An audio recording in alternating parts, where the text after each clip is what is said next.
Glória a Deus. Eu vejo nesta palavra, irmãos, o tempo de falar e o tempo de ficar calado. E às vezes a gente sabe que tem que ficar calado. O nosso lado racional entende muito bem isso. O nosso lado racional, a gente fala assim, né? Quando a pessoa morre, você fala, não fica triste, vai passar. Isso é tudo lado racional, né? Teu lado emocional tranquilo, porque não foi contigo, né? Não morreu o seu filho. E não que seja errado falar isso, não, mas digo da facilidade, como a gente tem mais facilidade de falar para o outro, né? Quando está doente, né? Uma doença que pode levar à morte, não, Deus vai dar vitória, Deus já deu a cura. E isso é todo o nosso lado racional. O lado emocional, ele é atingido fortemente quando é com a gente, porque aí você vai ver o processo. E quando você está vendo o processo, a coisa é mais difícil de lidar com aquilo. Por isso que eu creio muito a causa da intercessão que Deus criou. Porque é justamente onde o outro vai interceder. O outro vai pedir por nós, vai pedir até com mais fé. Você tem muito mais fé de você orar por uma pessoa e ela ser curada, às vezes, do que orar por você mesmo. Porque se o problema é na vida dela, você sabe a saída, você sabe pelo racional, que é oração, é ter fé, é crer, ficar em paz.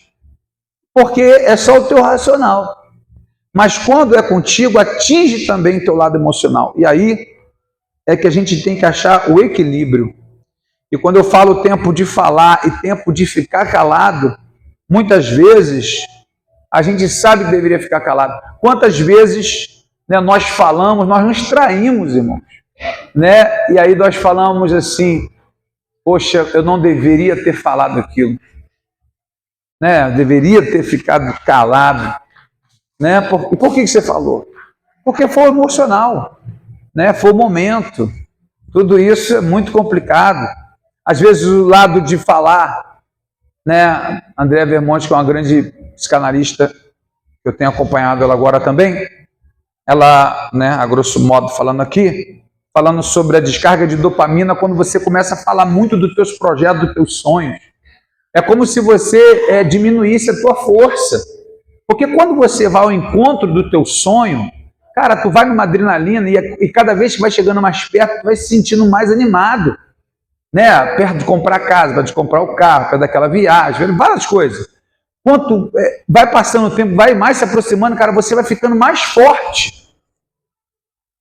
Mas quando você começa a falar muito, você vai ficando mais ansioso. É diferente.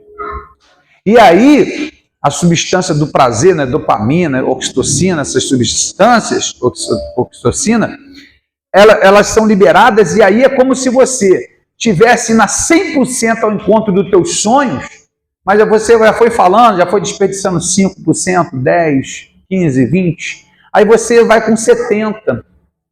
E aí parece, quando você conquista, parece que não é tudo aquilo, porque levou um certo tempo, está demorando, a coisa está passando. E quando você não conquista, é pior, porque aí vem a frustração. E aí o maligno e a tua consciência, pela sua inteligência, você vê que você fracassou e é normal, né? Nem tudo que você sonha, que você imagina vai acontecer. A gente sabe que isso não funciona. Mas, sabe, aquilo vai te enfraquecendo. E aí, quando você não consegue, a frustração, aí chega o maligno, né? Não é para tu não, tu não é isso tudo que tu pensa não. Não é para você. Né? Se fosse fácil assim, todo mundo conseguiria. Todo mundo ia conseguir. Então, assim, eu acho que aquela sensação de derrota, de não querer mais ir, porque já errou uma, duas, e aí vem o racional. O racional tem que atingir a alma, porque aí no nosso caso é a fé. Hebreus, no capítulo 4, ou capítulo 5, acho que é o capítulo 4, o copista de Hebreus, ele disse assim, porque nós ouvimos a mensagem da fé e nós nos enchemos tanto de Deus E outros ouvem a mensagem e nada acontece. Aí ele diz assim, porque nós ouvimos a palavra e misturamos com a nossa fé. E aí brotou. Eles não, eles só ouviram. É só o racional. É só a emoção, é aquela coisa passageira, aquilo não alimenta, aquilo não cria raiz. Sabe? Porque quando a gente vai começar, é igual um trabalho, né? Se você está desempregado, você está desempregado. E aí tá duro, tá sem as coisas, tá sem as coisas dentro de casa. Aí você arruma um trabalho que é 3 mil por mês, 2 salários mínimos. Gente, tu conta testemunho na igreja. Pastor, eu quero contar um testemunho. Arrumei no mercado. Pastor, meu irmão, quero nem saber. Trabalho até domingo, mas quero nem saber. Tirei, paguei meu aluguel. Tu pega aquele cara 6 meses, 1 ano depois, aí ele começa, é uma escravidão, aquilo é um inferno. Triste, tá? Pastor, aí, e para colaborar tem os enviados, né? O que a gente faz aqui, meu filho, trabalho de escravidão. Porque o nosso salário, o certo, é 3 mil, 4 mil na carteira. Porque tinha que pagar, tinha que fazer, aí aquilo vai desanimando. E quanto mais velho ele de empresa, pior ele vai ficando, se ele for dando ouvido a essas coisas. Aí chega o novo, chega cheio de gás. Se o novo chegar cheio de gás e continuar cheio de gás, ele é promovido, já reparou? Chegou agora, já é gerente, porque ele vem cheio de motivação e o patrão, ele quer saber, uma empresa, ela não quer saber da tua lamentação, do teu sofrimento. Você nunca vai a uma entrevista de emprego falar do teu problema. Estou precisando, estou necessitado, eu tenho um filho. Aqui não é para ajudar não, isso aí, todo mundo no começo é isso aí. A empresa quer ouvir é o que ela ganha contigo. Ó, aquela área ali, eu sou bom, vou melhorar, a empresa vai crescer, eu escolho aqui porque é a melhor, e o cara olha assim, meu irmão, esse cara vai dar alguma coisa boa aí, hein? Faz um teste que eu só preciso da oportunidade e o senhor vai ver o resultado. Ih, meu irmão, o cara paga para ver, te joga lá dentro, depois tu cumpre o que tu falou. E aí tu olha o melhor e se espelha ali e vai que vai, né? É aquela direção. Então, na nossa vida, nós sempre vamos ter oportunidades. Eclesiastes no capítulo 9, Salomão disse, nem todo grande corredor vai vencer a corrida. Nem todo sábio inteligente vai ser bem sucedido. Tudo vai depender do tempo e da oportunidade. Então as pessoas às vezes têm tempo, mas não têm oportunidade. Tem pessoas que têm a oportunidade, mas despreza. E às vezes não tem tempo. Ela é boa naquilo, mas não tem tempo para fazer. Ou o tempo que não chegou, ou não é a hora. Então quando você consegue juntar tempo com oportunidade, é uma benção. Mas Deus sempre vai deixar a escolha. Você vai reparar de Eclesiastes capítulo 3, bota desde o versículo 1, Léo. Sempre vai fazendo paralelo de um e de outro. Em Deuteronômio capítulo 30, no verso 19, Deus disse assim, hoje eu tomo céus e terra por testemunha diante de vós, que coloquei os 2 caminhos. O caminho da bênção e o caminho da maldição. O caminho da vida e o caminho da morte. Eu te aconselho que tu sigas o caminho da vida para que viva tu e toda a tua descendência. A impressão que me passa é que você tem sempre 2 finais. É igual aquela novela, tem uma novela mexicana aí que eles preparam, não é só um final, eles preparam 2, 3 finais. Parece que você tem 2 finais. Se você pegar o caminho da direita, se você for obediente ao Senhor, fiel, você tem um final de aqui programado por Deus. E se você não obedecer e pegar o caminho da esquerda, você tem um outro final. Eu fui chamado por Deus para ser pastor. Eu não tenho dúvida disso. Em sonho, mente, tudo Deus não me deixou dúvida. Louva a Deus porque é um dos maiores motivos de eu não desistir de ser pastor. Então, é não ter dúvida do meu chamado. Mas eu posso desistir, eu posso negar, eu posso adulterar, eu posso cair, eu posso fracassar. Se eu continuar fiel, eu vou ter um final. Se eu for infiel, eu tenho um outro final. Então, esse final, quem escolhe sou eu. Deus já sabe o que você vai fazer lá. Deus já tem a onisciência, tem o controle. Então, enquanto você viver em oração, enquanto você viver em busca, pedindo ao Senhor para que Ele te guie, você sempre vai se manter na direita. Sempre na direção do Senhor. O dia que você começar a se achar, a Bíblia diz, maldito o homem que confia no homem e faz dele o seu braço forte. Eu não vejo esse versículo, o homem confiar como se fosse só no outro homem. Eu vejo você confiando em você também. Quando você começa a se achar muito forte, quando você começa a se achar muito independente, quando você começa a julgar muito, as pessoas falam assim, pastor, mas o senhor é muito misericordioso. Meu Deus, o senhor é muito pessoa. O senhor é muito paciente. Meu Deus, já tinha feito isso, tinha feito isso. Eu não sou nada disso que você pensa. Eu sou ruim. Eu sou o Clécio, que é aquele que via lá no pecado da prostituição. Aquele lá sou eu. Esse aqui é Deus. Esse aqui é o Espírito Santo. Ele que faz com que eu pense assim. Porque quando eu leio a Bíblia, eu leio assim, você vai ser medido da forma que você medir. E você vai ser perdoado da forma que você perdoa. Meu irmão perdoa todo mundo. Meu irmão até me assaltou, deu tapa na minha cara, cuspiu em mim. Está perdoado. Meu irmão, nem por causa de você, por causa de mim. Eu quero entrar no céu, eu quero ser salvo. E eu não perdoo para você ficar bem, eu perdoo para eu ficar bem.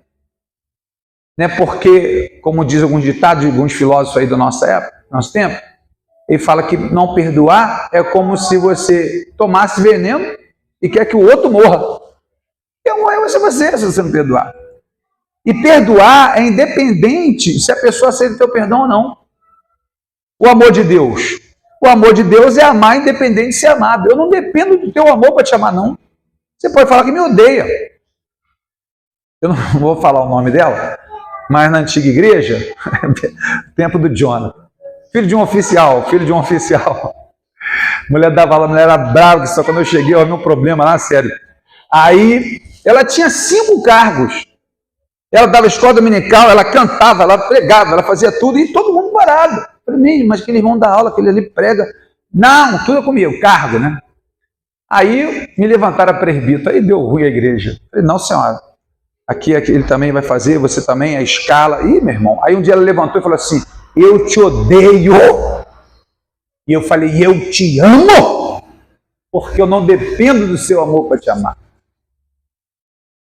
Eu achei muito bacana, a Sueli falou aqui na escola dominical, uma situação que aconteceu, uma mãe, cada filha, e a mãe estava errada falando da filha, e a Sueli falou assim, nós estamos do mesmo lado, eu não sou tua inimiga não sou concorrente seu não, nós estamos aqui por ela. Então você vê como a pessoa é pequena, até para ajudar é difícil. A Bíblia diz em Provérbios 14, 12, que há caminhos que para o homem parece ser perfeito, mas que seus finais são caminho de morte.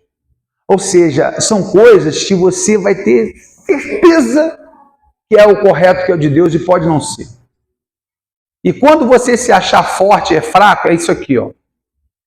Davi era segundo o coração de Deus.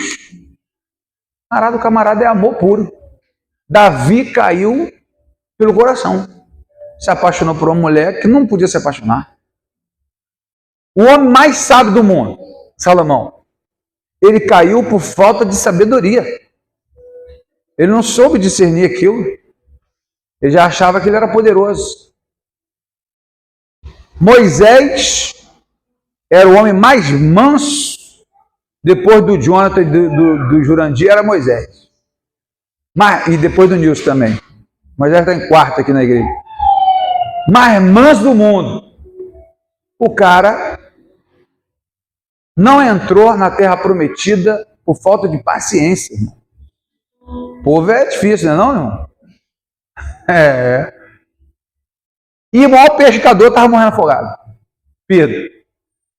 Aí você percebe que aquilo que mesmo que você seja forte, você só é por causa da graça. Então eu não perdoo porque eu sou bom. Eu não perdoo porque eu sou bacana. Eu perdoo por causa da graça. Eu perdoo porque a Bíblia diz que eu tenho que fazer. E eu tinha dificuldade de perdoar. Eu achava que eu perdoava.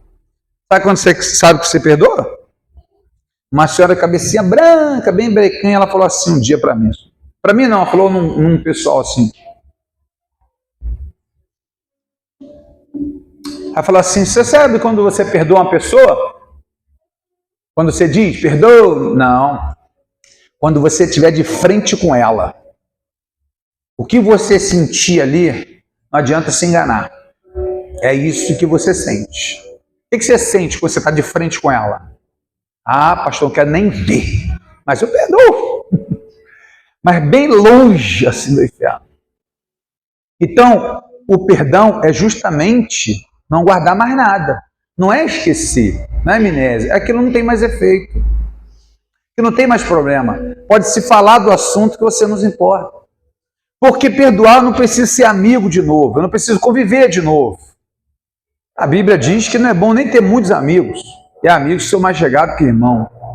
Mas o perdão, aquilo não pode fazer mais diferença na minha vida. Pode falar sobre aquilo, a pessoa falar, só que eu não quero mais essas coisas. Não quero mais esse relacionamento, não quero mais essa situação, não quero mais essa sociedade, eu não quero mais como amigo. Mas, oi, pai, tudo bem? Viver. E aquilo não tem mais poder sobre a tua vida. E a melhor forma de você liberar perdão é você colocando a culpa no diabo. Se você colocar a culpa no diabo, aí você libera a pessoa. Até porque a Bíblia diz que a luta não é contra a carne e contra o sangue. Então não é contra a pessoa. É contra a principado, é contra a potestade, é contra o orbe, contra a príncipe. A Bíblia diz, a Bíblia nos mostra que se não existisse o diabo, o mal não existiria. Então se existiu o mal, o cara deu lugar ao diabo, a pessoa deu lugar ao diabo. E eu também não sou advogado do diabo.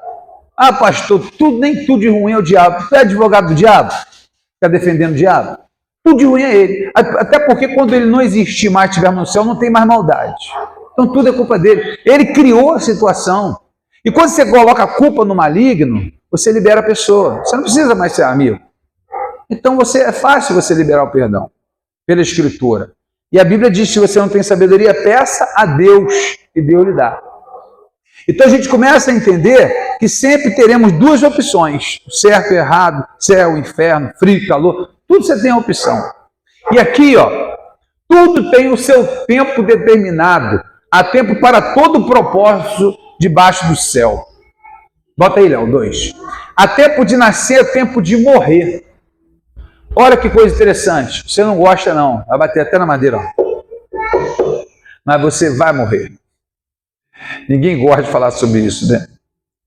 Mas o Salomão, ele disse assim, o tolo só pensa em se divertir, mas o sábio pensa no dia da morte. Ele está querendo dizer que é para o homem reparar, eu já falei isso para você, vou repetir que está gravando. Eu boto na minha cabeça que todo ano é meu último ano. Por exemplo, eu acho que eu vou morrer em 2026. Quando chegar em 2027, eu acho que eu vou morrer em 2027. Quando chegar em 2028, eu acho que eu vou morrer em 2028. Eu acho que é meu último ano. Porque desde quando eu vi uma mensagem de um pastor que ele falou assim, se fosse o seu último ano, e se Deus falasse para você, olha, aproveita, porque você só tem mais um ano de vida. Ah, eu ia ficar desesperado. Pastor, mentira. Você ia viver os melhores anos da sua vida. Duvido que você ia perder tempo com bobeira. Você não ia querer brigar, filho. Você não vai arrumar barraco. Você vai ver as coisas pequenas, presa a tanta coisa, tanta bobagem que vai ficar, perdendo o marido, perdendo a esposa, perdendo o filho, perdendo coisas que interessam. Cara, você vai perdoar. Vai ter pessoa que você tem alguma coisa, poxa, eu tenho uma coisa, meu irmão, se eu não perdoo, a pessoa está lá em João Pessoa, meu irmão me dá um telefone, eu tenho que ir atrás dessa pessoa, eu tenho que me consertar com ela. Olha como é que vive. Você vai olhar seu pecado, você vai olhar seu erro, você vai se analisar o tempo inteiro. Por que a gente não faz isso? Porque a gente acha que a gente tem muito tempo de vida. A gente acha que tem tempo. A gente acha que tem uma vida toda pela frente. E ninguém sabe o dia da morte. A Bíblia diz que somos entregues à morte todos os dias. Qualquer momento pode ser a gente. Eu já passei por 3 aí, que meus amigos lá morreram, 3 pastores. Por isso que eu falei, meu irmão, tá um negócio de pastor lá terrível. Eu tive uma infecção intestinal esses dias, Meu irmão, tudo isso aqui ficava dolorido. Eu comi uma comida, eu que fiz a comida, né? Só Jesus. Mas aí não foi a comida. Eu fui procurar panela, aí não achei panela. Aí eu falei, pô, bobagem. Peguei uma panela de pressão velha, velhona, antiga. Aí lavei, botei lá no fogo. Aí era que falou assim, tu pegou aquela panela onde? Eu falei, estava de dentro, lavei aquela panela, deu tudo certo. Falei, rapaz, essa panela ficava lá fora, pode ter passado bicho aí. Que bicho, meu irmão? Bicho que tem que tomar cuidado comigo. Se é o rato, eu como até o rato também. Deu ruim. Diarreia, dor de cabeça. Então, aí dolorido. Meu irmão, fiquei um dia, 2, e tudo dolorido. Eu estava dolorido. Deitava, vômito e tal. Meu irmão, o que eu lembrei? Do pastor Ademir. Morreu disso. Aí tem sempre os irmãos para dar uma força, né? E ó, o Ademir morreu com isso aí. Tô achando que eu vou também. Obrigado aí pela palavra. Né? O Ademir morreu. Aí, mas graças a Deus, os irmãos lá na oração, amanheci bom. Da oração, é só Deus para me curar mesmo. Aí, a tempo de morrer. Aí a outra, que foi infecção urinária, né? Estava internado. Meu irmão me ligou. Clécio, semana passada, meu amigo morreu com isso aí. Ó, só tem gente boa aqui. Me lembro o tempo, eu lembro da passagem de Eclesiastes, tem tempo para tudo. Eu estou quase morrendo. Aí, eu tive a infecção urinária. Eu tive a intestino, qual eu tive?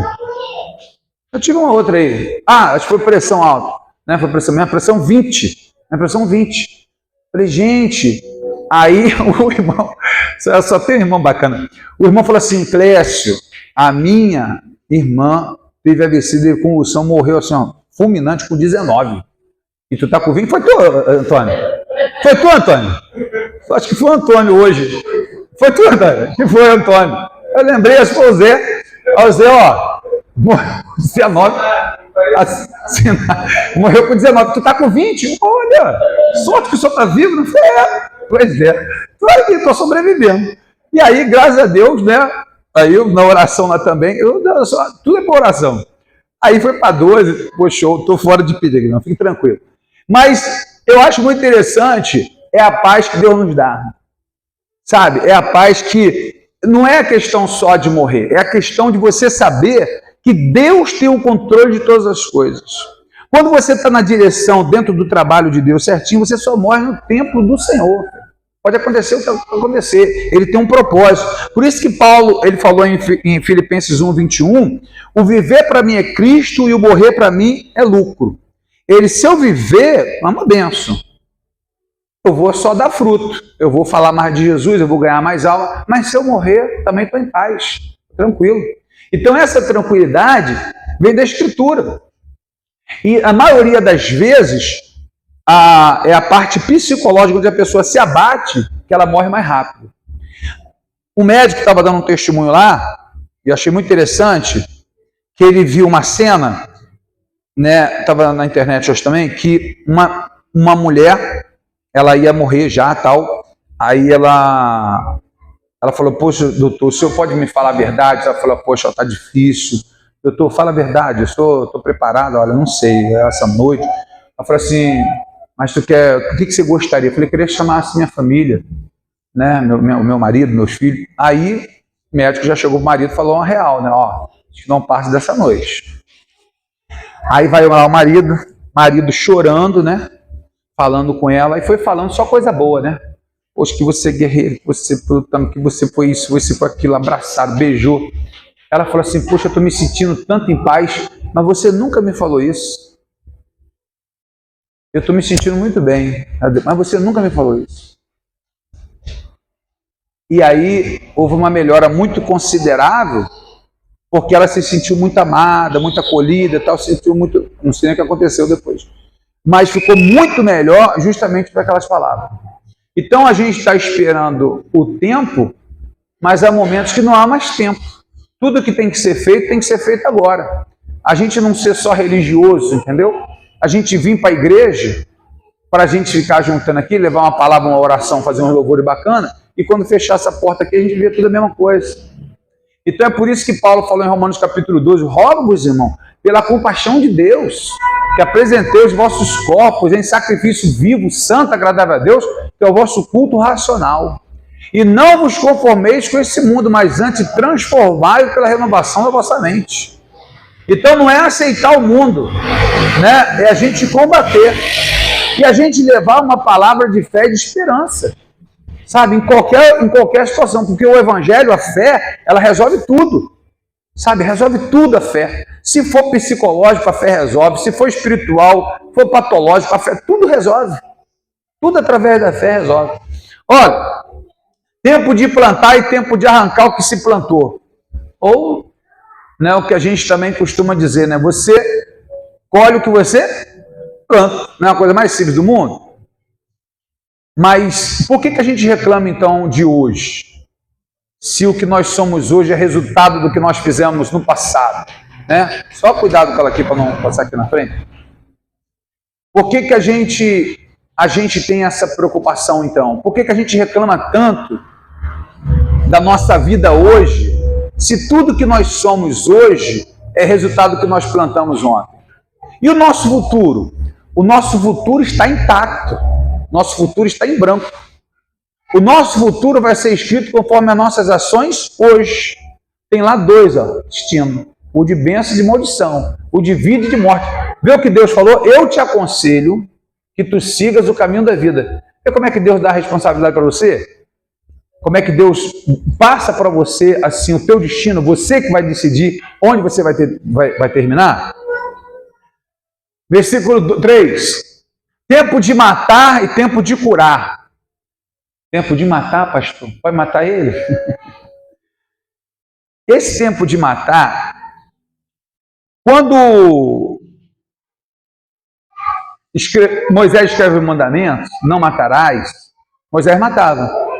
Davi matava, Salomão matava, todo mundo matava. Mas esse matar, não matar, é não cometer assassinato. Você sabia que você pode matar, né? Pode, não deve, mas pode.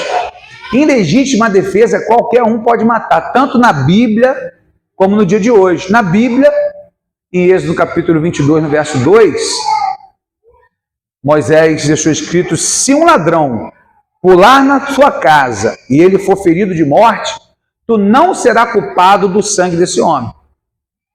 Na nossa lei, também não pode. Ah, um policial não pode. Um policial não pode matar ninguém, não. O exército pode matar ninguém. Ele só pode matar em legítima defesa. Se um policial chegar aqui, ver alguém suspeito e chegar atirando, ele responde por homicídio doloso, onde há intenção de matar, e ele tem que responder. O policial, ele só pode dar o tiro depois que toma o primeiro. Quando eles dão o tiro, ele só pode reagir. Ele não pode agir, ele pode reagir. Isso também era no quartel. Eu, quando dava serviço na Marinha, o nosso primeiro tiro era de festim, de mentira. O primeiro era de mentira, de alerta. E se o cara continuasse e fosse provado que você era em legítima defesa, você pode matar em qualquer lugar. Essa é a justificativa para uma pessoa ser militar. É por isso que um cristão pode ser policial, um cristão pode ir para a guerra. Porque eu não vou para a guerra para matar ninguém. Eu não sou policial para matar ninguém. Eu sou policial para colocar em ordem. O policial tem que ser policial para colocar em ordem. Não é para matar ninguém. E outra, se o policial for atrás de um bandido na troca de tiro, o bandido se render, ele também não pode matar. Ele também agora está em defesa. O policial não pode matar o bandido porque ele se entregou. Isso também é assassinato se ele matar ali. Então, esse aqui é tempo de matar, é porque justamente é o que Salomão está escrevendo para o seu tempo também. É tempo de guerra e tempo de paz. Há tempo que o nosso reino... Por que, pastor, então, eles saíam em guerra? Não eram eles que iam atacar? Na lei do poder aí, tinha uma palestra de um policial, ele falava assim, ele falou assim: numa favela, em comunidade, por que essas invasões? Porque não tem escolha. Se o cara for pequenininho, ou ele cresce para engolir os grandes, ou o grande vai engolir ele. Ele não tem como ficar cada um no seu posto. Essas coisas sempre vão tentar se invadir. Então, a questão do povo de Israel é justamente tomar aquilo que é dele e também para não ser atacado. Então ele faz aquilo também como legítima defesa. Deixa eu dar uma outra comparação aqui. Você já viu, por exemplo, fazer uma comparação assim bem longe, mas para você entender melhor. O Bispo Macedo, ele comprou a casa e ele comprou tudo em volta para não ter vizinho. Não quer ter vizinho. Quando o povo, o exército inimigo, os países árabes, esse plano de destruir Israel, não é que eles querem Jerusalém.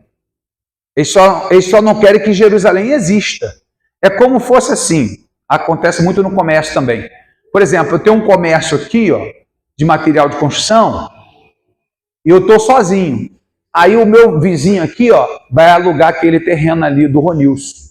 Vai abrir uma loja de material de construção ali. O que eu faço? Eu compro ali, eu alugo ali, fecho, não uso, mas para que não abra ali um concorrente para cá. Entendeu? Então eu fico aqui absoluto, uso lá de depósito, nem uso aquilo ali, mas também ninguém vai abrir. Então essa é a ideia da guerra também com Jerusalém. Não é questão de tomar Jerusalém, é que aquilo Jerusalém não exista, que o povo de Israel não exista. Eles não existindo para eles já é uma maravilha. Então não é tomar Israel, é só o genocídio, acabar com todo mundo. Não consegue porque é o plano de Deus. Então esse matar que Salomão está falando também é em legítima defesa. Ele tem que atacar para não ser atacado, porque senão ele vai ser pego de surpresa. Ou ele cresce, domina, tem todo o poder, ou ele fica pequeno e ele pode ser invadido a qualquer momento. Então ele disse, não é tempo de matar e tempo de curar, né, de cuidar de ferida. Tempo de derrubar, tempo de edificar. Tanto vida material, como vida espiritual, como vida sentimental, reconstruir, refazer. Né? O passado não é para a gente viver, o passado é para a gente aprender. É a gente ver onde foi ferido, é ver onde a gente erra, é ver onde a gente cresce. É o vaso novo, né? É ser quebrado para ser reconstruído. Né? Então é nesse sentido que eu entendo esse texto. Você pode entender outras formas também. Versículo 4. Tempo de chorar e tempo de rir. Cara, isso aqui é muito maneiro. Quando fala tempo de chorar, eu lembro de Jesus chorando. Aí Jesus vai ressuscitar Lázaro. Ele sabe que vai ressuscitar Lázaro, mas ele chora, morre de Lázaro. Não é interessante? Aí eu fui estudar um pouquinho para ver sobre a questão do choro. Né? Existe uma glândula lacrimal aqui, né? Em cima da nossa visão aqui, dos nossos olhos, que ela funciona uma espécie, é como se fosse uma esponja. É como se fosse uma esponja. Né, o líquido que lubrifica os olhos. Quando há um sentimento de dor, de alegria, de seja lá como for, ela se espreme. Aí é onde há o excesso, transborda, é o choro, a gente chama de choro. E eu fiquei maravilhado com isso, porque eu entendi o choro de Jesus. Porque, para você e para mim, a gente acha que é só da tristeza que você está abatido ou que você está muito alegre.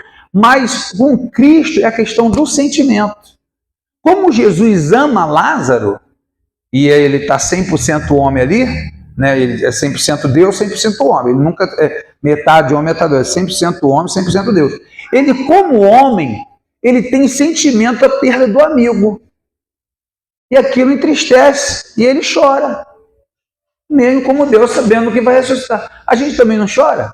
Por muita coisa, mesmo sabendo que Deus está no controle de todas as coisas, e que se resolve? E Deus tinha plena certeza, mas chora. E é o tempo de chorar. E também nos mostra que isso não é sinal de fraqueza. Né? Às vezes a pessoa chora, tá uma coisa assim, ô irmão, não chora não, irmão. Seja forte. Ah, mas não tem nada a ver uma coisa com a outra. Porque ser forte está na ação. É o que você vai fazer quando você estiver triste. O que você vai fazer quando não houver saída. Ali é que vai mostrar se você é forte ou se é fraco. Se você se entrega para Cristo, se você se levanta. Por que a Bíblia diz que a alegria do Senhor é a vossa força? O que alegra o Senhor é ver você forte no momento triste. É ver você que tem todos os motivos, talvez para desistir, para se abater, mas você se levanta. É como se você O teu filho está apaixonado pela menina, está 5 anos namorando, preparou o casamento, vai casar, e aí teu filho, está todo mundo feliz, aí ficou sabendo que o camarada tem um amante, o camarada não é nada daquilo, né? Aí a tua filha ali toda apaixonada, querendo casar com aquele menino, tal. Aí, meu irmão, aí as meninas que falam, meu Deus, se fosse eu me matava, se for isso aqui. Você já fica, meu Deus, como é que a minha filha vai reagir? Aí tua filha chorando, fala, meu irmão, meu Deus do céu. Até eu fiquei impactado. Aí não, mas eu não quero ouvir ninguém. Aí a menina 1 dia, 2 dias, 3 dias não sai do quarto, não quer comer. Aí vai tendo sintoma de depressão e uns papos de suicídio. Como é que tu fica?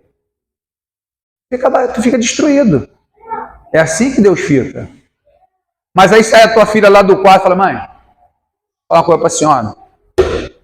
Glória a Deus, eu entendi, orei. Isso foi livramento. Se eu tivesse casado com ele, se eu tivesse junto com ele agora, ele com outra família, não é para eu ficar triste não, o Senhor tem preparado o melhor para a gente, mãe. É para eu me alegrar. Como é que tu fica? A alegria dela é a tua força. E é essa mensagem que nós temos que passar para o Senhor, entendeu? Quando vieram os momentos das dificuldades, Deus, Ele fica olhando para você e vendo como você vai reagir. Porque como Deus dá livre-arbítrio, se você o buscar, Ele vai ser contigo. Mas se você não buscar, Ele vai estar lá sempre esperando. Quantas pessoas não buscaram?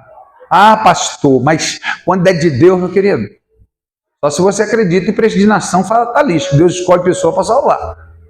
Isso é decisão sua. Teve pessoa que se matou.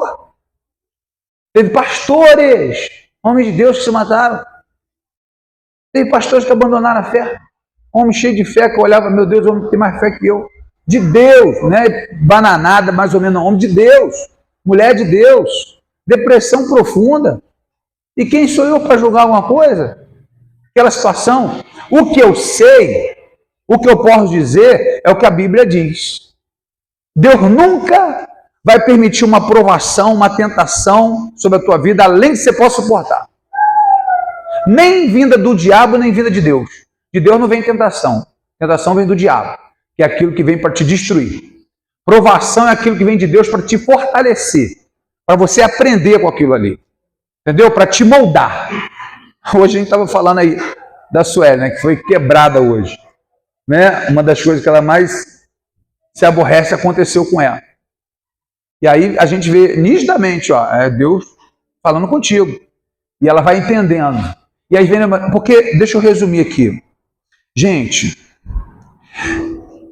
se você é uma pessoa que tem 100 qualidades, tem 2 pontos fracos, ou 1, o diabo só bate aqui, filho. O diabo não bate ponto forte, só bate no fraco. Só bate onde dói. Mas se você, naquilo que você é fraco, você também se tornar forte, naquilo que você tinha fraqueza, aquilo não te abate mais, aquilo que te aborrecia não te aborrece mais, aquilo que te tentava não te tenta mais, aquilo que mexia contigo não mexe mais, onde o diabo vai te derrubar? Está entendendo? Porque Deus não é aquele que fica protegendo o filhinho o tempo inteiro da sociedade, não. Deus prepara o filho para encarar a sociedade. Porque vai ter lugares que ele vai estar que você não vai estar. E o respeito está independente da presença.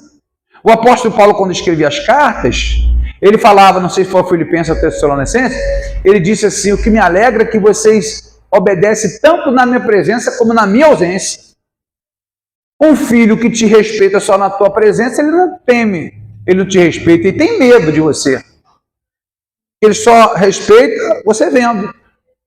O que respeita, o que ama, ele te respeita em qualquer lugar. Aonde ele estiver, ele fala, eu não aprendi assim não. Não, teu pai está aqui, mas independente de meu pai estar aqui, minha mãe não está aqui, eu não quero. Eu posso, mas eu decido, eu não quero. Eu aprendi assim, também não sou a favor disso. E acabou. Tempo de chorar, tempo de prantear e tempo de dançar. Né? Em pranto e dançar. Dançar eu acho maneiro. Gostava de dançar. Eu queria criar um... Aí, Edmilson. Tu dançava também, Edmilson?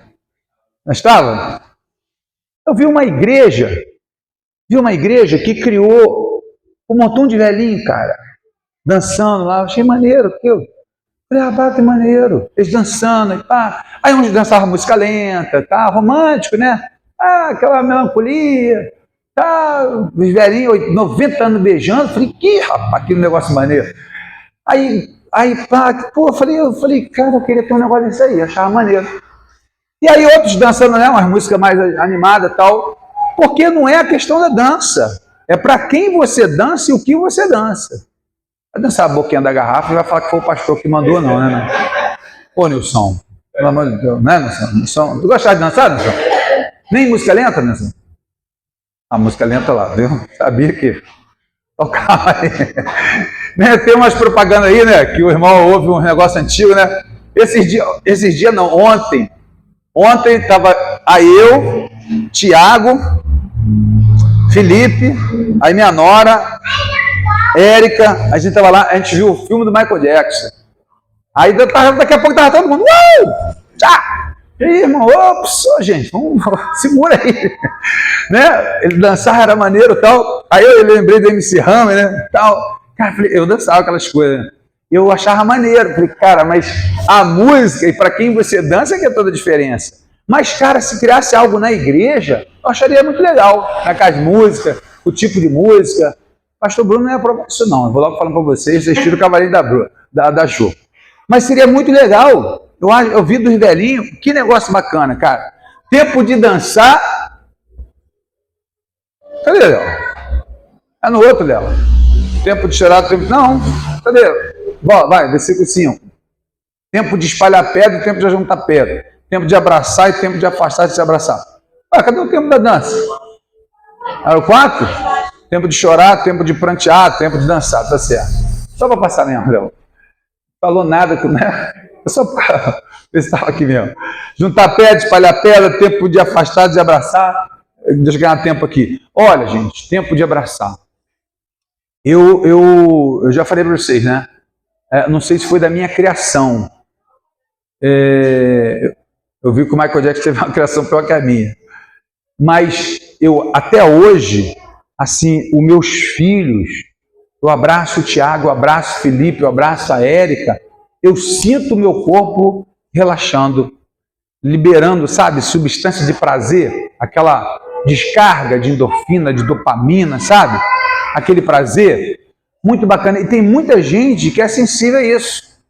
Às vezes a um toque, às vezes um abraço. A carência, sabe? Não tem o costume. E o ser humano, né? O ser humano, o contato com quem você ama, né? Com quem você tem intimidade, é muito real. Né? Você já viu um animal que ele é muito maltratado, aí daí na internet as pessoas vão tentar pegar o animal como bicho, quando vai chegando perto dele já quer até atacar, aí as pessoas pegam ele, cuida da ferida, vai tratando, daqui a pouco ele fica aquele animalzinho dócil, amoroso, né? Pega a família, ele já não é mais aquela... Porque ele estava acostumado a ser tão maltratado que ele acha que todo mundo que chegar a ele vai maltratar. Você sabe que a maioria das pessoas que são ignorantes, que elas maltratam, é porque elas foram maltratadas, né? 99%. Ela dá fora, ela é ignorante porque foram assim com ela, maltrataram ela, e hoje ela não quer aceitar. Ela não tinha nada, humilhava ela não tinha nada. E agora que ela tem, ela não aceita desaforo nenhum. Se tu falar assim, não, mas eu não gostei, não gostou, o problema é teu. Ela já não tem não existe nem o pavio curto mais não. Tudo é motivo, para ela é um sistema de defesa, sabe? É como o animal, menos a ovelha. A ovelha ela não tem sistema de defesa não, mas a maioria dos animais ele tem um sistema de defesa. Se tu encurralar um rato, o rato é medroso, ele corre. Mas se tu encurralar e ele não tiver saída, ele te ataca. Ele não quer te atacar, mas ele não tem saída, então ele te ataca. Um caranguejo, eu achei muito interessante de um pai, ele foi pegar um caranguejo, e o caranguejo agarrou no dedo dele assim, aí assim sangrou, sabe, tirou. Aí a criança foi pegar uma pedaço de madeira, queria matar o caranguejo. Aí o pai falou assim, não filho, peraí filho, ele vai morrer, mas não agora. E não é por causa disso também não. Isso aqui é sistema de defesa dele. Ele tem as garras, se não fizer nada com ele, ele não te ataca. Eu que fui mexer com ele, e ele me atacou. Você vê que o urubu, já viu alguém comendo urubu? É um bicho? O urubu, sabe o que o urubu faz? Se ele sentir que ele vai ser morto, é uma presa, ele faz vômito. Aí fica aquele cheiro de podre. Aí, quem vai comer aquilo? Ninguém come. Não come. O urubu é um sistema de defesa. Então, todos têm esse sistema de defesa. Ó, tempo de espalhar pedra, tempo de juntar pedra, tempo de abraçar e tempo de afastar de se abraçar. E tem gente que, às vezes, tem dia que você não quer abraçar. Tem dia que você não gosta nem de tu. Já reparou? A gente, eu não estou nem me aguentando. Né? Tem gente que acorda e não quer falar. Aí por quê? Não sei, não quero saber. Quem sabe? Eu só sei que de manhã eu tenho preguiça de falar. Acorda, não fala. Tem preguiça, não sabe por que é, não sabe por que gosta, não sabe se é o cérebro, não sabe o que é do corpo. Só sabe que daqui a pouco lava o rosto, toma um café, e depois que acorda para a vida, parece que entrou nesse planeta aqui, e é dele. E é interessante que existem coisas que nós vamos mudar, mas tem coisas que você não vai mudar. Você vai conviver com isso. E tudo bem. Eu não tenho um ser perfeito. Nós somos cheios de zica, filho. Por isso que é o namoro ao noivado. O namoro noivado, irmão, não é para não ter problema, é para saber com que tipo de problema você vai lidar no casamento. Um casamento bem sucedido é um casamento que não tem surpresa. Casamento que fracassa é casamento que é surpreendido. É que você casa e você, pô, não é aquilo que eu imaginava. E o que você imaginava? Porque você não imaginou lá no noivado, lá no namoro. Porque lá no namoro, no noivado, tem que saber a visão dele, conversar com ele, qual é o projeto dele. O que você pode ter 50 defeitos, ele pode ter 50 defeitos que você não liga. E vai conviver bem. Se ele tiver um que você não suporta, vai destruir seu casamento. E você vai ter que saber lidar com isso daí. E aí Deus, que é o Deus do impossível, que a gente aceita e acredita que Deus ressuscita o morto, que a gente cura um cego, que levanta o paralítico, mas não acredita que muda o esposo, não acredita que muda a esposa. Eu sou prova viva disso. Eu era perturbado. Não era perturbado no sentido de mundão, né? Não era perturbar a vida dos outros, não. Eu sempre fui muito sincero, eu gostei sempre de mim nisso. Eu acho que o caráter é independente de ser crente. Eu acho que o crente é obrigado a ser bom caráter. Mas eu nunca fui mau caráter. Sempre o que eu devia eu pagava, sempre o que eu falava era aquilo. Até para as meninas falavam, não cola comigo não presto não, sirvo não. Nem se ilude, nem fala de namoro, né? Vive tua vida. O dia que tu quiser sair com alguém, tu fala, tu vai para lá, eu vou para lá, nem sei onde você está. Não cola comigo. Ó, e aqui ninguém presta também, isso aqui não vale nada, todo mundo aqui vale. E se fosse menina de família, aí que eu falava, garota, nem faz isso. Chama teu pai que eu vou falar com ele. Isso aqui não vale nada. Ninguém presta aqui. Não cola com a gente não. Menino da igreja, quantas vezes eu tive que repreender garota da igreja? E meninos da igreja. Quando eu cantava na Marinha, um montão Ó, na Marinha só tinha um crente, hein? Um crente na Marinha que eu conheci. Ferreira Jordão. Está gravado aqui um dia ele assistir essa mensagem aí. Ferreira Jordão era o único crente que eu conhecia no quartel inteiro. A gente ia cantar na praça. Eu fazia a voz do Renato Russo, né, na época, novinho, 19 anos. Os caras tocando. Cantava, sabia nem que eu estava cantando, né, do Elvis. Só imitava a voz dele. O Ebromeixo, a gente chamava de Embromeixo, sabia nada de inglês. E era muito engraçado que ninguém entendia nada também. Aí ficava lá. Aí os crentes que vinham. Assim, não, as garotas. Eu falei, mas vocês são da igreja? Não, vai andar comigo, tá repreendido. Não, tá repreendido. Eu sei outro termo, né? Hoje eu falava, tá repreendido. Eu falei, não, rapaz, eu já tô ruim com Deus, que só tu ainda vai arrumar mais problema com Deus. E essas garotas não são da igreja também, cara? Cara, ninguém valia nada. Só um, Ferreira Jordão. Na Marinha inteira, era o único cara que eu respeitava. Eu lembro quando eu cheguei para ele, num canto assim, os caras querendo ir para fazer o show tal, cantar lá não sei aonde. Eu falei assim, Ferreira, ô Jordão, poxa, cara, um dia que eu for crente, eu quero ser igual tu, assim. Meu sonho é ser cristão. Mas ser cristão, verdade. Pô. Cristão igual a Bíblia manda fazer. Cara, tu é um cara... Era tipo o Juju, assim. O cara, amor de pessoa, tranquilão, nada aborrece. Crentão. Aí quando tinha uns papinhos de uma conversa, ele se isolava. Aí ficava com o violão lá, cantando louvor, né? Aí eu ficava lá perto dele. Falei, cara, tu é o único que eu conheço que é crente. Então o cara era uma referência para mim. Passa aí, Jansen. Deixa eu adiantar. 6. Tempo de buscar e tempo de perder. Eu acho que esse tempo de perder é você aceitar as perdas, sabe? Não tem como vencer sempre, não tem como não perder nada, sabe? E é como a gente lidar com essa situação. Eu vejo muito tudo que vem na nossa vida, eu acho não, a Bíblia diz que passa por Cristo primeiro, né? Se não vem provação nem tentação nem que você possa suportar, tudo primeiro passa por Cristo, para Cristo analisar para depois chegar até você. Então nada vai passar direto, sabe? Então quando a gente perde, quando a gente erra, a gente aprende alguma coisa aqui. E hoje a gente estava falando de manhã, com uma palavra que eu dei dizendo que você não aprende, você não cresce com elogio. Elogio massageia o ego, sabe? Te deixa animado, mas o que faz você aprender, crescer é a crítica.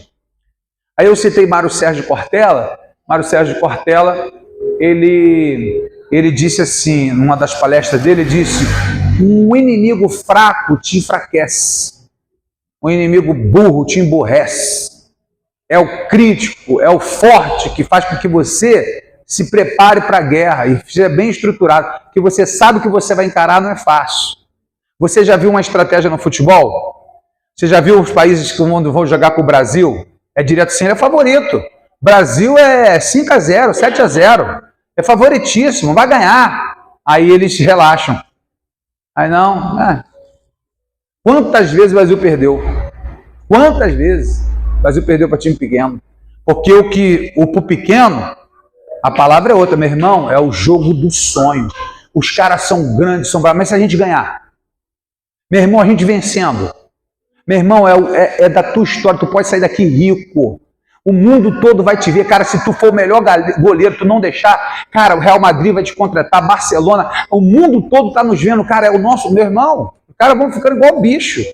Eu lembro que o Popó, o maior fugilista do mundo, Popó ganhou 4 vezes o Mundial, Mike Tyson ganhou 3, só se fala do Mike Tyson, que é brasileiro, né? O americano tinha uma estátua do cara lá. Popó ganhou 4 mundiais, brabo, ruim de perder. Aí o repórter falou assim, fui ver a entrevista dele, esse cara, 4 vezes campeão, o que ele pensa, né? Aí falou assim, cara, tu é brabo, tu foi maltratado, tu pensa que é a cara do diabo, tu soca o que ele... Não. O problema meu era o seguinte, a minha família passava fome. E cada luta que eu ganhava 2 mil. 2 mil reais. Era o dinheiro da compra do mês, da comida. Eu não podia perder. Então eu via a minha mãe, eu via meu pai, eu via meus irmãos, tudo naquela luta. Então, meu irmão, o cara batia e eu não me mexia, meu irmão. E ele falou, meu irmão, não posso perder. E aí, meu irmão, o cara dando um soco de 10 mil talentos, já viu, né? Derrubava todo mundo. Então, a minha mente, eu subia assim, cara, eu não posso perder, cara. Tem uma família contando comigo. Meu irmão, quando você tem uma luta em prol do outro, quando você faz algo por alguém, você é muito mais forte. Você pode ver que por você não faz, mas pelo teu filho tu faz. Ah, eu não aceito desaforo. Eu não vou falar isso. Se for atingir a filha, fala. Você pode pegar o mundo animal. Você pega uma galinha, o bicho mais medroso do mundo. Uma criança, bota ela para correr. Porque ela só está se preocupando com ela. Pega os filhotes, bota lá com ela, vai lá agora e mete a mão no filhote. Vai lá tu, mete a mão no filhote. Bota cachorro, águia, cobra, bota lá atrás do filhote. Meu irmão, vai se armar assim, não adianta, vai morrer ali, mas vai partir para cima. Você pega um cachorro, vira-lata, muquirana, que corre de um rato. Quando tem filhote, mete a mão lá no filhote. Então, já é, sabe, da nossa natureza. E às vezes, Deus, para te despertar, para deixar você bem mais forte, ele tem que mexer em alguma coisa. Porque senão a pior praga que tem para um ser humano é a zona de conforto. A zona de conforto, sabe, que está tudo bem, é o momento mais difícil de ser crente. É por isso que é difícil o rico entrar no reino do céu. Por que do pobre é o reino de Deus e o rico é difícil entrar? Ele está querendo dizer o quê? Quanto mais rico, mais difícil de ser crente. Não é contra a riqueza, não. Mas não é qualquer um que sabe lidar com riqueza, não, tá? Essa coisa de oração, igreja, domingo, tem que estar aqui. Por que tem que estar aqui? Só folga domingo. Vai viajar por dinheiro, casa de praia. Você vai ficar no domingo na igreja. Não precisa muito bem assim também, não. Aí começa a menosprezar a comunhão. Então o pobre não. O pobre já se sente acolhido, se sente amado. O rico for abraçar ele, tu é interesseiro. E nem quer teu abraço. O pobre já se sente acolhido. É a mesma pessoa. Você vê como é que o peso, como é que traz o peso? Se um camarada passar todo dia na tua porta, oi, irmão de Deus, tudo bom com o senhor? Oi, dona Silvana, oi, seu Clécio, me abraçar e tal. Mas se ele fizesse isso todo dia, é um cara muito bacana, mas ele é, sabe, morador de rua, a gente, ele é assim mesmo, acho que ele é meio doentinho. Mas se ele for um rico, um milionário, esse cara aí é o dono da Casa Bahia, filho. Seu Samuel Klein, dono de tudo aí, olha como é que o cara é humilde. Ele é humilde, o pobre é um chatonildo. É a mesma situação. É a posição, é o que ele tem que nós temos o costume de julgar. Você pode reparar, se você passar em uma rua, que vê uma criança assim, ó, aí, igual o Zay, aí bonitinho, branquinho, arrumadinho e tal, sozinho correndo na rua, o que você fala? Meu Deus, quem é essa criança? Gente, cadê a Lisandra? Conheço essa criança, cadê os avós dessa criança? Irresponsável. Mas se passar uma, que você percebe, está toda suja, roupa rasgada, é morador de rua. Morador de rua. E pode ter sido a menina que se perdeu, que está todo mundo falando que era morador de rua, ela não é não. Mas está todo mundo achando que era morador de rua. Você está vendo como nós discriminamos muito? Nós julgamos muito do que vemos e ouvimos pouco?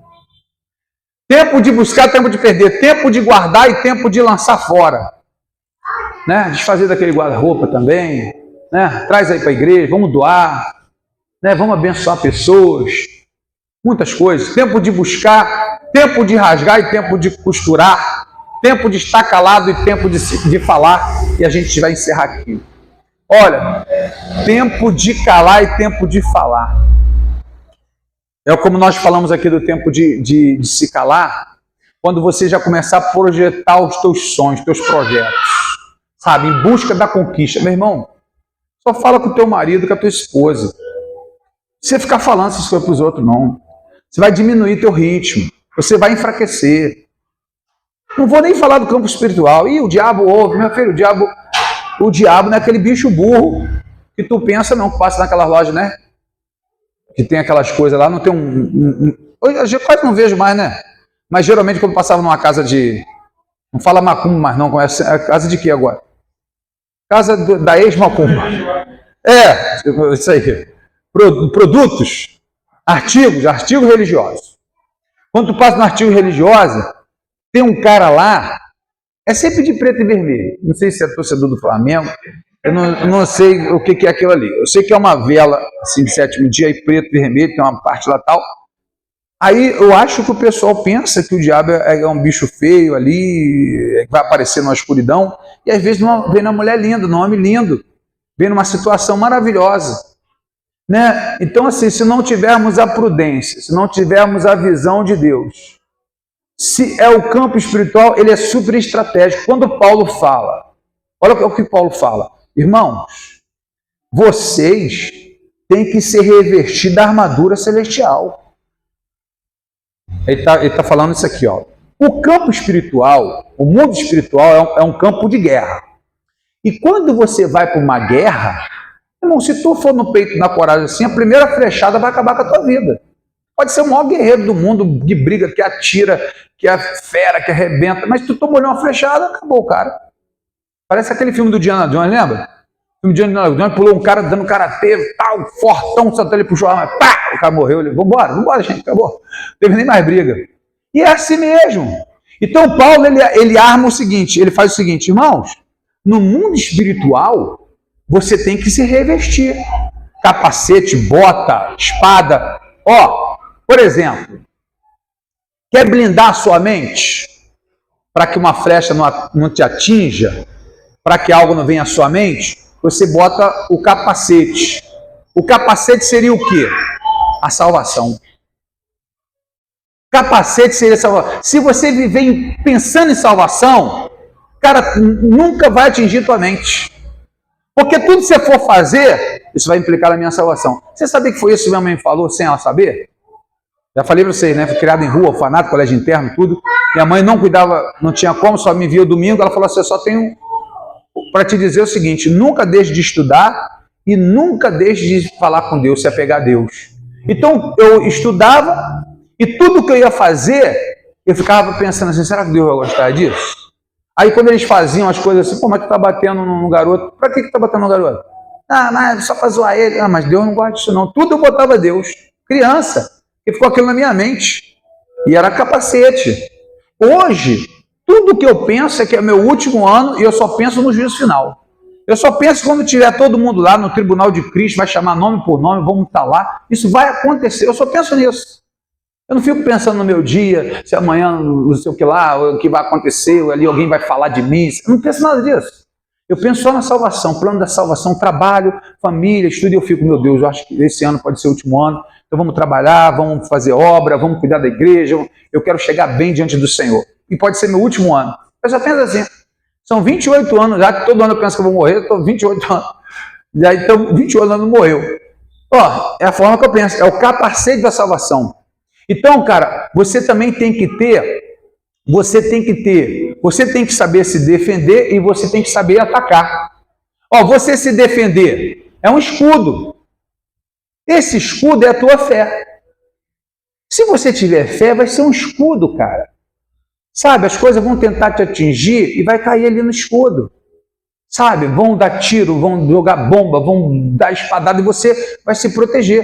A espada, ela tanto te defende como ela mata.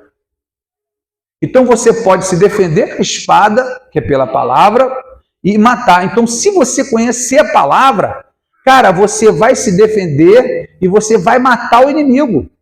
Se você colocar umas botas, preparação do evangelho, couraça da justiça. Então, cara, fé, oração, jejum, Bíblia, palavra, isso aqui é como se fosse uma armadura no mundo espiritual. Então é um escudo da fé, a capacete da salvação, a espada da palavra. Então, cara, pensa na salvação que nada vai atingir tua mente. Sabe, gente, quantas vezes eu entrei em situações, síndrome de pânico, crise de depressão, sintomas, só síndrome, só sintomas, de depressão, de ansiedade, de pânico. Mas, gente, todas as vezes que isso me aconteceu, eu ficava pensando assim, gente, mas tudo isso vai passar. E eu vou estar no tribunal de Cristo. Todos nós vamos morrer, todos nós vamos partir, todos nós vamos estar com o Senhor. Então, para que a minha preocupação? Tem uma notícia boa e uma notícia ruim. A notícia boa é que se você está vivendo um momento ruim, vai passar. E a notícia ruim é se você estiver vivendo um momento bom, também vai passar. Momentos bons e momentos ruins vão chegar até a vinda de Cristo. A leve e momentânea tribulação me traz um peso de glória. Foi o que Paulo disse aos Coríntios. Em Romanos capítulo 8, 18, ele disse: as aflições desse tempo presente não são para ser comparado com a glória que há de ser revelada em nós. O apóstolo Paulo, ele ficava pensando no céu, e tudo que ele fazia aqui era no plano de salvação. A gente tem que trabalhar, a gente tem que estudar, a gente tem que correr atrás. Vamos fazer tudo que puder. Mas, meu irmão, meu coração tem que estar onde? Meu coração tem que estar em quê? Então, se guarda o teu coração, Provérbios 4, 23, e ele procederá às saídas da vida, porque dele procede as saídas da vida. Tudo vai depender como está o seu coração. Então o diabo vai tentar colocar mágoa, vai tentar colocar ódio, vai tentar colocar medo, vai tentar tudo que é contrário, tudo para te abater. Mas Deus sempre nos dá uma palavra de refúgio. Deus sempre tem a palavra de vida eterna. Deus tem sempre a saída. É por isso que Pedro disse: Senhor, para onde nós iremos. Só tu tens a palavra de vida eterna. Tudo passa. Tudo vai passar. No céu, seu marido não é mais seu marido. Sua esposa não é mais sua esposa. Seus filhos não são mais seus filhos. Não adianta, a gente chora, lamenta o momento, vive o seu momento. Há tempo para tudo. Há tempo de chorar, há tempo de rir. Sabe o que eu falo? Tempo de rir? Provérbio capítulo 17, acho que é o versículo 22. Ele disse assim: o coração alegre é bom remédio. Ele está falando, isso é, a própria medicina explica isso. Quando você ri muito, quando você tem um bom namoro, um bom casamento, quando você está feliz, há uma descarga de endorfina no teu corpo, de substância de prazer, dopamina. Isso te traz um bem-estar, isso cura. Tem pessoas que estão com doenças emocionais. Está orando, não tem cura. Toma remédio, não tem cura, o médico não acha nada. E não é espiritual. É só emocional. Às vezes é um abraço, é simplesmente o carinho, é a aceitação, sabe? É o amor ali. E você vê que é tempo de abraçar, há tempo de rir. Quando eu vou rir, eu vou procurar. Eu vejo, eu aponto as crianças, ligo para uns caras maneiros que a gente conta as piadas, conta as mesmas piadas, mas que ri sempre. Vejo um WhatsApp que não seja maldade, mas aquele momento engraçado. Aí fico rindo, me sinto super bem. Érica, cara, tu ri de qualquer coisa. Eu falo, minha filha, tu alegre, tu é uma maravilha. Já fico curado. Tem muitas doenças que são psicossomáticas. São parte psicológica arrebentando com a matéria, entrando com o corpo do ser humano. E a Bíblia responde tudo isso. Se a nossa confiança estiver somente no Senhor, nós seremos bem-sucedidos. É o que o Senhor disse: se tão somente vocês guardarem os meus mandamentos, se vocês andarem nos meus caminhos, vocês serão meus filhos e eu serei o seu Deus. E o Senhor, sendo nosso Deus, não tem como dar errado. Meu irmão tinha tudo para dar errado. Crescendo sem pai, sem mãe, sem irmão, sem amigo, vendo bandido, vendo prostituta, vendo tudo que é porcaria na rua, vendo tudo. Mas o Senhor me guardando, minha mãe orando e eu guardando aquilo à mente. E o Senhor me guardando lá. Aonde Daniel prosperou? Dentro da Babilônia. Aonde José prosperou? Dentro do Egito. Aonde a Esté prosperou? Dentro da Pérsia. Meu irmão, quando a promessa está sobre a tua vida, não tem governo, não tem feitiçaria, não tem mal nenhum que possa prevalecer contra um fiel, contra um justo, contra um adorador. Então, se tem acontecido algo que tem nos abatido, com certeza é temporário e há uma saída, há uma esperança. Se tão somente nós voltarmos para o Senhor, se nós crermos de todo o nosso coração, se depositarmos toda a nossa fé, Ele mostrará a resposta, Ele mostrará a saída. A Bíblia diz no livro de Tiago: quem não tem sabedoria, peça a Deus que Deus lhe dará. Então, mesmo que não tenha, mesmo que não tivesse o discernimento, a resposta, quantas vezes Deus quis falar contigo?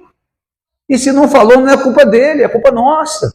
A Bíblia diz em Hebreus: segui a paz com todos e a santificação, sem a qual ninguém verá o Senhor. Então ele está falando o seguinte: santifica a tua vida, fica em paz, porque você vai me ver. É isso que o texto está falando. Ninguém verá o Senhor se não houver a paz e a santificação. Então, se houver a paz, o equilíbrio, a certeza de que tudo vai terminar bem. A paz para o mundo é ausência de guerra. A conta está paga, né? Está com dinheiro. Isso é uma paz tremenda. Querido, você não depende de situações para estar em paz, não. Paz, eu vou encerrar aqui. Foi um menino que a professora na escola passou assim um dever e falou assim: vamos ficar de pé que eu vou encerrar aqui? A professora passou um dever assim para casa e falou assim: toca aqui, o pessoal aqui me instalou para a gente encerrar. Desenha para mim, olha só, fez para os alunos, desenha para mim o que é paz para você. O que é paz para você? Aí, né, as crianças desenharam, né, umas desenharam uma pombinha branca, né, desenharam uma pombinha branca. Aí outro desenhou assim, o pai assim cheio de dinheiro, comemorando, né, o outro com um carrão assim do ano. Aí cada um foi desenhando, né? Aí as guerras cessando, todo mundo se cumprimentando, tal, todo mundo feliz. Isso aí é paz. Aí o que chamou a atenção da professora? O menino, né, filho de crente, certamente. Aí ele desenhou ele e a família dele sentado assim à mesa com a família. Aí estava o pai, a mãe, a irmãzinha, o irmãozinho, ele aqui, eles rindo. Aí desenhou ele na mesa, na cadeira. E na casa dele. Aí botou a casa dele assim como se fosse de vidro, vendo ele. Só que por fora era míssil, era guerra, era bomba, era os outros correndo. Era um inferno aquele local. Mas a casa dele, nada era atingido. Nada conseguia entrar na sua casa, na sua família. Ele mostrando que ele não dependia do mundo, ele não dependia do governo, ele não depende da sociedade, não depende do vizinho, não depende dos amigos, ele depende dele. A paz depende dele. Por isso que o reino de Deus, o povo de Israel não entende até hoje. Quando a Bíblia diz que Deus traria um novo reino, ele estava esperando ser um homem como Davi, guerreiro, sabe, como Salomão, batalha, guerra, dominar o mundo todo. E aí Jesus traz um novo reino, mas é um reino interno. É a paz, é a justiça, é a alegria no Espírito Santo. E é impossível entrar no reino dos céus sem ter o reino de Deus. Então, quem não tem o reino de Deus não pode entrar no reino dos céus. Então, a gente precisa ter paz, a gente precisa ser justo, ser correto e ter alegria no Espírito Santo. Alegria no Espírito Santo é tudo aquilo que envolve Deus te alegra. Isso é alegria no Espírito Santo. Por isso que a Bíblia diz, enchei-vos do Espírito Santo. Quando você tem prazer de vir à igreja, quando você tem prazer de orar, quando você tem prazer de ler as Escrituras, você tem prazer de estar numa escola bíblica dominical, você tem prazer de estar numa consagração, você tem prazer de estar falando de Jesus, tudo que é do Senhor te alegra, porque você é cheio. Sabe quando você começa a esvaziar? Quando você começa a perder o prazer por algumas dessas coisas. Já a oração já não é tão como era. A Bíblia quase não pega. Aí você não está nem tanto tendo prazer de vir à igreja, é porque você está esvaziando. E a Bíblia diz, enchei-vos do Espírito Santo. É uma coisa constante. Não é uma coisa que é depositada no momento, é para sempre. Você que vai ter que ficar alimentando. Pastor, mas por que, pastor? Eu era fogo puro, pastor, orava, eu chorava, uma glória. Pastor, está só misericórdia, pastor. Querido, quando nós somos crianças, basta você abrir a boca, chorar, que a mamãe está com a mamadeira ali. Basta você chorar, que a mamãe está vindo ali te limpar. Quando você é novo convertido, quando você não conhece nada de Deus, tudo é glória. A palavra para você é glória, o louvor você se derrama, tudo é novo. Só que você vai crescendo. Aí a Bíblia diz, em Hebreus capítulo 5, versículo 11 até o 14, com tanto tempo no evangelho que devia ser mestre, ainda tenho que te alimentar com leite como criança recém-nascida. Mas o alimento sólido é para os adultos, que têm pela prática a faculdade para discernir o bem e o mal. A sabedoria humana, terrena. Vida terrena, sabedoria terrena. Vida espiritual, sabedoria espiritual. E aí, você era criança, tudo era novidade, tudo é glória. Só que você cresceu, filho. Você cresceu. Não é só abrir a boca, não é só ouvir um louvor. Você vai ter que se esforçar mais. Agora, quando você era criança, a comidinha era na boca. Ali pagava a luz. Só que agora você está com 18, 20. Você quer casar, você tem que ter sua casa. Você tem que trabalhar. Você tem que estudar. Você tem que correr atrás. Não vai ganhar nada de bandeja. Você tem que trabalhar, filho. Então, para você ter uma luz paga, você tem que pagar. Quer ter uma casa? Você compra. Então, você vai ter que sacrificar muito mais. Então, agora, não é mais como um novo convertido. Se você quer sentir muito poder, tu vai ter que orar muito. Se você quer sentir muito poder, tu vai ter que jejuar muito. Se você quiser muita glória de Deus, você vai ter que se consagrar muito. Porque está muito mais perto de Deus, você tem que se consagrar muito. Então, tudo agora cresceu. E aí, quando você era novo convertido, tudo é glória, todo mundo é uma benção. Só que vai passando o tempo, você vai começando a olhar os defeitos. Porque quando você é criança, todo mundo é igual. Você pode pegar um negro, um branco, pode pegar um rico, pobre, pode pegar esse aqui é católico, esse aqui é evangélico. Criança é criança, filho. Larga todo mundo ali, todo mundo é uma benção. Até sem roupa, né? Brincadeira. Não tem maldade, tudo é maravilha, igual o novo convertido. Todo mundo vai para o céu. Essa igreja é uma bênção. Só que você vai crescendo. Você vai crescendo e você vai notando as diferenças. Você vai percebendo que não é tudo aquilo mais que você tanto imaginava. E aí você começa a ficar crítico. E aí você começa a ficar exigente. O problema é que você esquece de você. Você não concorda 100% nem com você. Muitas coisas na sua vida você gostaria de mudar, mas a gente exige do outro. A gente gosta muito de falar daquilo que nós somos fortes, arrebentar o fraco. Né? E aí é o que eu falo para os irmãos, eu não perdoo porque eu sou bom. Eu perdoo porque eu quero ser perdoado. Eu recebo de novo porque se eu cair eu quero ser recebido. Se uma pessoa cair, eu estou com um problema lá em Caxias. Se cair, adulterou, falhou, e a pessoa se arrepende e volta à igreja, é fazer o contrário, é para ir ali, é para abraçar, sabe, é para ficar perto dele e dizer, irmão, estou contigo. Está arrependida, sabe, quer reconciliar, fica na disciplina, mas não sai não. E todo mundo é se achegar mais a ela e não se afastar. Isso aqui não é um clube, isso aqui não é de amigos, aqui é a casa de recuperar os feridos, aqui é a casa para recuperar os destruídos, a casa da reforma, a casa de oração, para mostrar justamente a diferença da sociedade. É que a maioria não quer. Isso não enche igreja, é verdade. O que enche igreja é que Deus te abençoe, vai prosperar, vai dar tudo certo, Deus é contigo. Não quer nem saber do teu pecado. O negócio é Deus é contigo, vai prosperar, vai dar tudo certo também. Mas quando toca na ferida, a Bíblia diz que quando Jesus falava sobre doutrina, que é o que nós falamos aqui, todo mundo ia embora. 5.000 almas foram embora. 3.000 almas foram embora. 1.000 almas foram embora. Os discípulos foram embora. Só os discípulos ficaram. E Jesus falou assim, se vocês quiserem, pode também. Mas eu estou aqui para fazer a vontade de meu Pai. Então que possamos ser cada dia mais e mais maduros, mais e mais de Deus, e tenhamos mais e mais prazer para adorar, para servir, para rever irmão e falar assim, meu irmão, que bênção você está aqui comigo, amém, irmão? Fala assim, que bom te ver aqui, meu irmão. Aperta a mão do seu irmão, fala assim, meu irmão, que bom te ver aqui, meu irmão. Em nome de Jesus, não, toca aí, varão. Como é precioso, irmão, estar bem junto a ti.